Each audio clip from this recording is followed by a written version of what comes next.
I'm from Nekota and I love listening to Today FM. My name is Ken Godler and I'm from Australia, but I'm part Fijian from Rugby, and I love listening to Today FM Rocks. For the best music and less talk, we tune into Today FM in Miscellaneous Village. Today FM rocks. My name is Inay Ali and I'm from Ba, and I love the big breakfast on Today FM. I just love it and hope you love it too. My name is Jay from La Paz. I love listening to Today FM. Today FM rocks. My name is Naushin and I'm from Sambeto, and I love Today FM. Today FM rocks. Today's hit music on Today FM.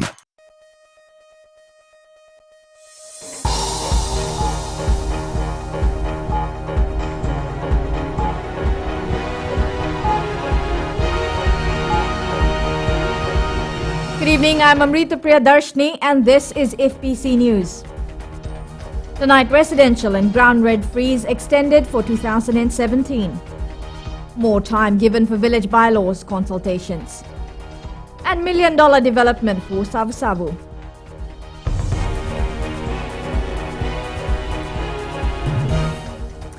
The rent freeze on residential properties and ground rents has been extended for another year. The extension, which came into effect yesterday, is based on the assessment undertaken by the Fiji Commerce Commission. Pranita Prakash reports. 2017 will be the 10th year that the rent freeze has been in place. Effective from yesterday, Fiji Commerce Commission Chief Executive Joel Abraham has sent out a stand warning to home and property owners that the same laws apply for 2017. The rent that was there as of 2nd March 2007 remains. So the only exception is the first letting, and when we say first letting, we don't mean that you evict one tenant and get another tenant and that becomes first letting. First letting talks about the premises. So if it is only a newly constructed home, then we talk about first letting. Then the market forces can set the rentals. But if rental has been set on the property and you are increasing rent by evicting a tenant or by any other means, that creative means that you can come up with, it is illegal. Abraham says, like the past, there are penalties for those illegally increasing rents. A fine of $2,000 applies for illegal increases, and prosecution for non-issuance of receipts and agreements. Commission has received a significant number of complaints relating to landlord and tenancy. The beginning of the year is also a time when such complaints are more frequent, and the Commission is advising the public to seek their advice if they feel cheated. There are certain issues which are recurring. Illegal increases top the list. Tenants come to us saying landlords have given them a rental increase, or landlords have said that we want to evict you so we can increase the rent, or you increase the rent and you can stay. Non-issuance of receipts and agreements, simply looking at this thing that we've been stressing on for quite some time now, that you need to issue receipts, you need to have a proper agreement. The Commission is urging all Fijians to observe the requirements under the rent freeze order and abide by the same. Pranita Prakash, FBC News. The first day of the new year has been unfortunate for two families in the Western Division as two people died due to alleged drowning.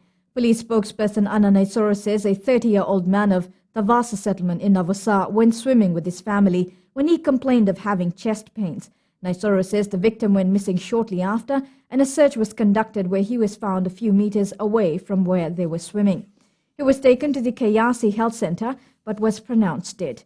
And in another incident, a man believed to be in his late 30s drowned while swimming with his family in the Mulamula River yesterday afternoon. Naisoro says family members noticed him missing, a search was conducted and his body was found. She says post-mortems will be conducted for both victims. Various provincial council members have asked for more time before making submissions for the new village bylaws. The Ministry of Itoke Affairs has confirmed that the request was made during public consultations. Ali Kimbia has more. Public consultations for the village bylaws will conclude by April this year. However, some villages are pleading for more time to discuss important laws that will impact their lives. There's also a request from the provincial council meetings, the representatives, that we give more time to them. Basically for the three villages for the three provinces that we have covered, they are requesting that we have a second round of consultation. Katoni Tambua confirms more time will be given as it is vital for village members to discuss and fully understand the document. We're giving more time to our fellow E2K in the respective villages to come up with their comments and also try to have ownership on this document. Katoni Tambua says there will be a second round of public consultations. We are targeting by July. We're targeting by July. That will include the second round of consultation. So we're giving more time. The final draft of the village bylaws is expected to be submitted to Parliament by the end of this year. Ali Kimbia, FBC News. The case of the alleged murder of a 46-year-old fisherman in Lokia Landing, Nosori yesterday has been linked to an aggravated robbery. Police say an unknown person brutally assaulted the victim before stealing a 15-horsepower Yamaha outboard engine. As investigations continue, police are requesting anyone with information that could assist their investigators to call Crime Stoppers on 919. Now, 50 new jobs are expected to be created in Sabu upon the completion of a new commercial complex in town. Developer Irshad Samad says they are now extending their current building. Anna Ravolo has more. It has been a challenging 1.5 years for Ishrad Samad trying to finish the new commercial complex in the hidden paradise. Tropical cyclone Winston was a huge hurdle for the businessman, but if anything, it has also taught him a few lessons. Once completed, Samad says the $1 million complex will be cyclone resistant. Basically what it means is this: when you put in a 13.8 mm glass, you will not require grills. And we had a lot of challenges due to Cyclone Winston, the infrastructure itself, and we had to stop a bit of work. But yes, and we had to redesign a couple of things because of the cyclone. Samad says Sabu is a great place for investment and he anticipates more growth into his business in the small town in the coming years. Sabu is it's a thriving place. It's got tourism is thriving. A lot of cash flow, and we had a lot of space left, so we were wondering for a while what to do with it, and now the time has come to develop. Known for its beautiful location that is an attraction to tourists and local alike, Samad believes the new complex is just what the town needs.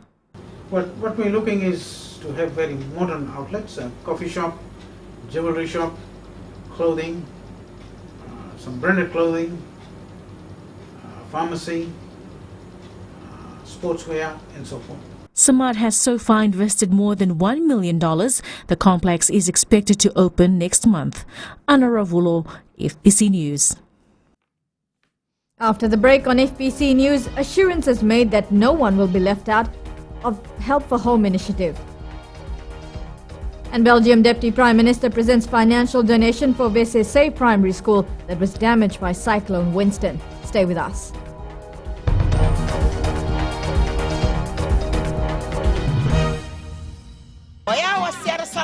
May nakaulebu na kiala tilebu au saboro ko tunga en radio Fiji 1 nando may biti na po ang ganbiyan yato ebi nakabeyaw na radio Fiji 1 nando may biti na po ang ganbiyan na evangolite ay rakiraki kay mami mamarama ni Nafler kay mami daw talenta ka na radio Fiji 1 nando may biti na po ang ganbiyan yato na radio Fiji 1 nando may biti na po ang ganbiyan yato.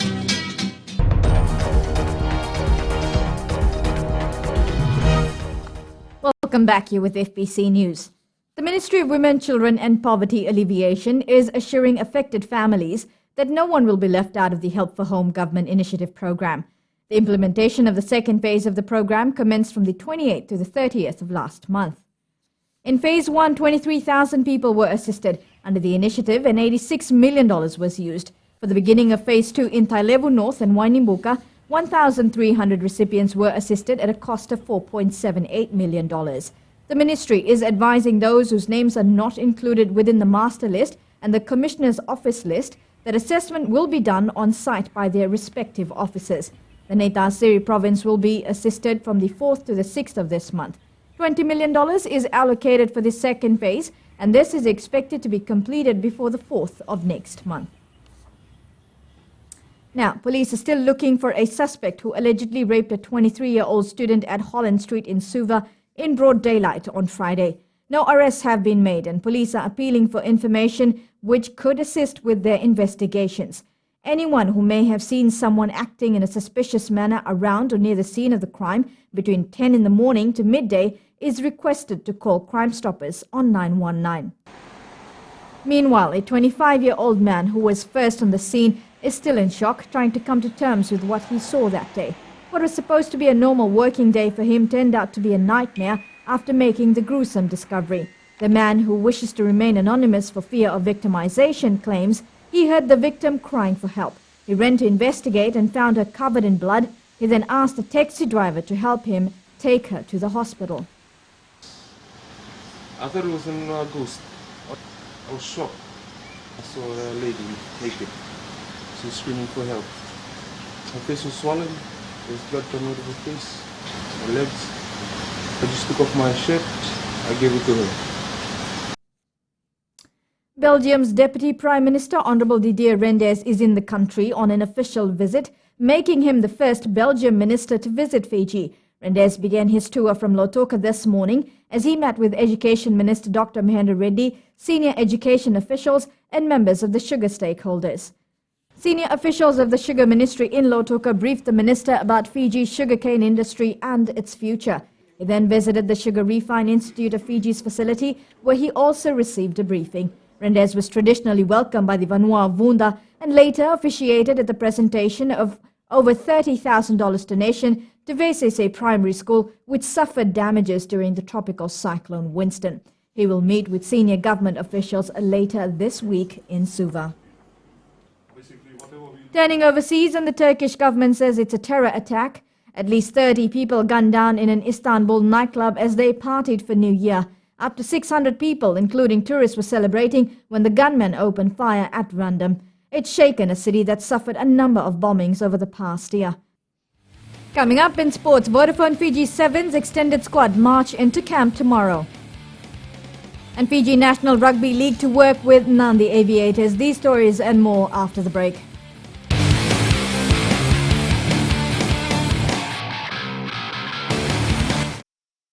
It's me Simsta here right from the Rekaniki town और सुबह breakfast show में मैं सुनता हूँ जब breakfast show में रहता है अश्लील और संगीता के साथ किसी के साथ सुनते सुनते 11 से 2 भाभी दी का शो जितेन शामिल you know something Rekaniki मिर्ची एफएम is hot मैं हूँ श्वेता दुर्गुशा नर्सरी से लोग देखते हैं ईद का चांद लेकिन मेरा चांद तो मिर्ची एफएम है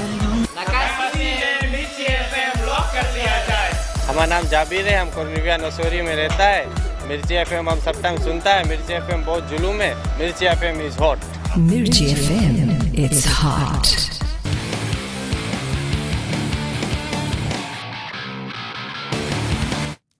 Welcome to FPC Sports. The Vodafone Fiji Sevens extended squad will be marching into camp tomorrow as they begin their preparations for the 2017 HSBC World 7 Series. The tournament this year will kick off in Wellington, which will then be followed by the Sydney Sevens next month. Fiji Rugby Union confirms that players in the Barbarian squad are also included in the extended squad when they return on the 18th of this month. The Wellington Sevens will be held on the 28th and the 29th of this month. UNET Yasawa is looking forward to making their debut in the 2017 Manaway Coral Coast Sevens this month.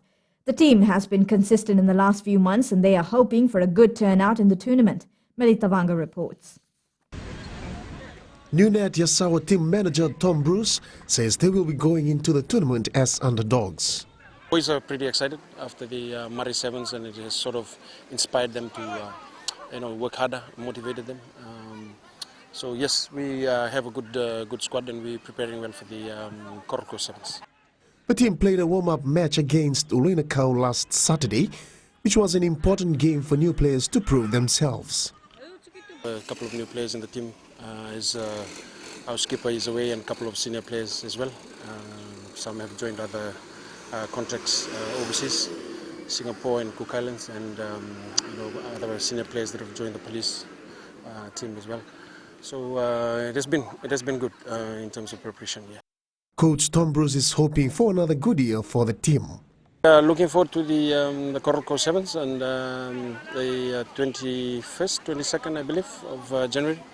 And that should be a good build-up for our Australian tour later in the year, in October.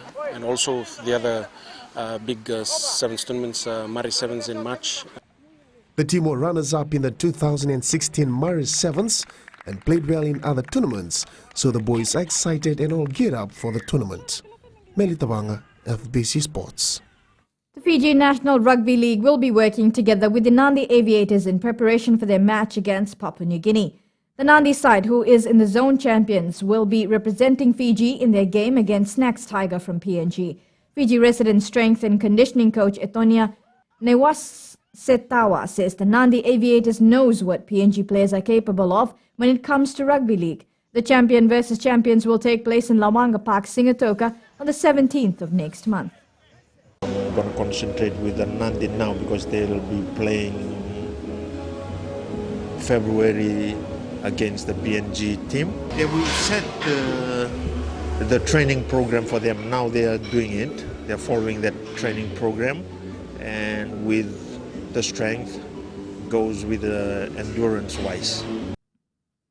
Roy Krishna's Wellington Phoenix had to settle for a 0-0 draw against Adelaide United on Sunday night, despite creating plenty of scoring chances during their A-League football clash at Westpac Stadium last night. The Phoenix created a number of good openings, but a strong performance from Adelaide's goalkeeper Eugene Galakovic managed to keep Wellington at bay for the 90 minutes. A sellout crowd watched All Blacks brothers Julian and Adi Savia take on Serena and Venus Williams at a charity tennis match that raised $65,000 for earthquake-affected Kaikoura. ASB's Mark Graham said all the ticket sales money from the event is being donated to Kaikoura. UFC poster girl Ronda Rousey says she won't be making any rash decisions about her future in the sport following her sensational loss in Las Vegas on Saturday. But Rousey's mother is adamant it's time her daughter moved on.